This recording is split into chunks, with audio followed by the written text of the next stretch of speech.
Assalamu alaikum students, how are you? How's your studies going? Let's start our next lecture. Sets कर रहे हम class 6 में unit number 1 में exercise number 1.1 का question number 1 आज हमने स्टार्ट करना है। तो स्टार्ट करने से पहले थोड़ा सा आप मुझे बताएं कि व्हाट इज़ सेट। जी, हमने फर्स्ट लेक्चर में सेट के बारे में पढ़ा है। सेट क्या है जी? Set is the collection of well defined and distinct objects. ठीक है, सेट्स आपके पास क्या है प्रॉपर, आपके पास जो सेट्स होंगे उसकी दो खसूसियात होंगी। एक तो वो क्या होगा, वेल डिफाइंड होगा, और दूसरा क्या होगा कि वो डिस्टिंक्ट ऑब्जेक्ट होंगे, यानी कि ऑब्जेक्ट उनके रिपीट नहीं होंगे। और दूसरा ये कि आपके पास वेल डिफाइंड होंगे, प्रॉपर एक उनका कैरेक्टरी खसूसियत होगी। ठीक है, तो अब आपके पास यहाँ पे क्वेश्चन क्या करते हैं, state given reason whether the following object form a set और नॉट। तो अब आपने इसमें बताना है कि कौन से आपके पास क्वेश्चन सेट्स को रिप्रेजेंट कर रहे हैं और कौन से नहीं कर रहे। तो पहला क्वेश्चन है आपके पास, all possible of this book which are difficult to solve, all problems of this book which are difficult to solve. ठीक हो गया। तो कहते हैं तमाम प्रॉब्लम्स जो इस बुक की हैं जो मुश्किल से सॉल्व होती हैं उनका सेट्स बना लें।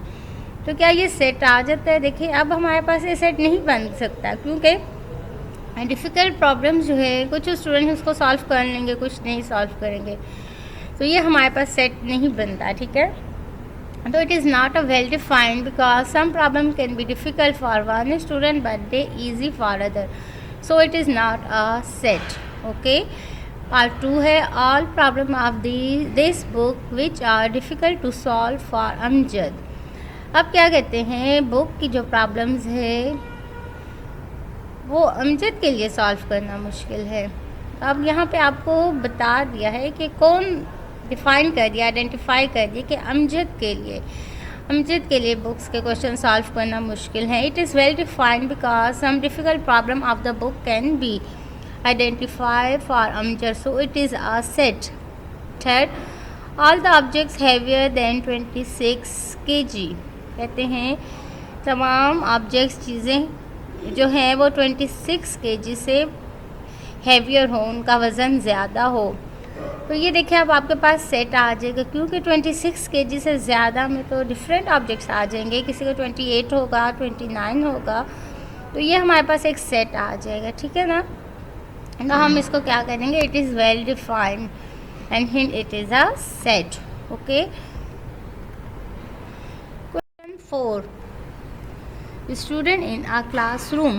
It is not a well defined set because class is not mentioned, so it is not a set. ठीक है, अब देखिए क्लासेस तो बहुत सी है ना, तो हमने सेट की डेफिनेशन में क्या कहा, वेल डिफाइन हो आपके पास। अगर कोई सेट है, जैसे हमारे पास अब सेट है तो हमें कहते हैं टी सेट, तो देखिए हमें बता देना कि टी सेट है, तो हम फिर उसको कहते हैं कि हाँ जी ये टी सेट है। अब यहाँ पे हमें कहते हैं क्लासरूम के स्टूडेंट्स, लेकिन कौन सी क्लासेस तो बहुत सी हैं, जैसे आपके पास यहाँ पे प्रेप 6 हो गया, 6, 7, 8, तो ये डिफाइन नहीं है क्लास, तो ये हमारे पास सेट नहीं है। ठीक है, it is not well defined set because class is not mention, so it is not set. ठीक है, books in your school bag, आपके बुक बैग में बुक्स, तो वो भी एक सेट की फॉर्म में आ जाती हैं क्योंकि बुक्स आपके पास डिफरेंट बुक्स होती हैं, एक ही तरह की तो एक बुक तो नहीं होती। इंग्लिश की book, English, Urdu, maths, science, Arabic, Islamiyat, तो ये सब बुक्स उसमें मौजूद होती हैं, तो वेल डिफाइंड है। ठीक है, आपके बैग में बुक्स जो मौजूद है वो एक सेट की फॉर्म में आ जाती हैं, वेल डिफाइंड होती हैं। काउंटिंग नंबर फ्रॉम 5 to 15, अब नंबर्स को काउंट करना है 5 से 15 तक, तो ये भी आपको डिफ़ाइन कर दिए कि काउंटिंग आपने कहाँ तक करनी है। अगर आपको कह देते काउंटिंग नंबर्स, तो वो फिर हमारे पास डिफ़ाइन नहीं था कि हमने कौन से नंबर काउंट करने हैं, कहाँ तक काउंट करने हैं, लेकिन यहाँ पे हमें डिफ़ाइन कर दी कि 5 to 15, so it is well defined and it is a set. Student of your class who are taller than you. अच्छा, आपकी क्लास में जो स्टूडेंट्स हैं, कौन सा स्टूडेंट आपसे, दूसरा आपका जो फ्रेंड है वो आपसे टॉल है, ठीक है, आप उसकी हाइट ज़्यादा है, तो वो भी डिफाइंड होगा क्योंकि क्लास में आपके पास आपसे ज़्यादा हाइट के भी स्टूडेंट्स होंगे और डिफरेंट स्टूडेंट्स होंगे, ठीक है। तो it is well defined and it is set.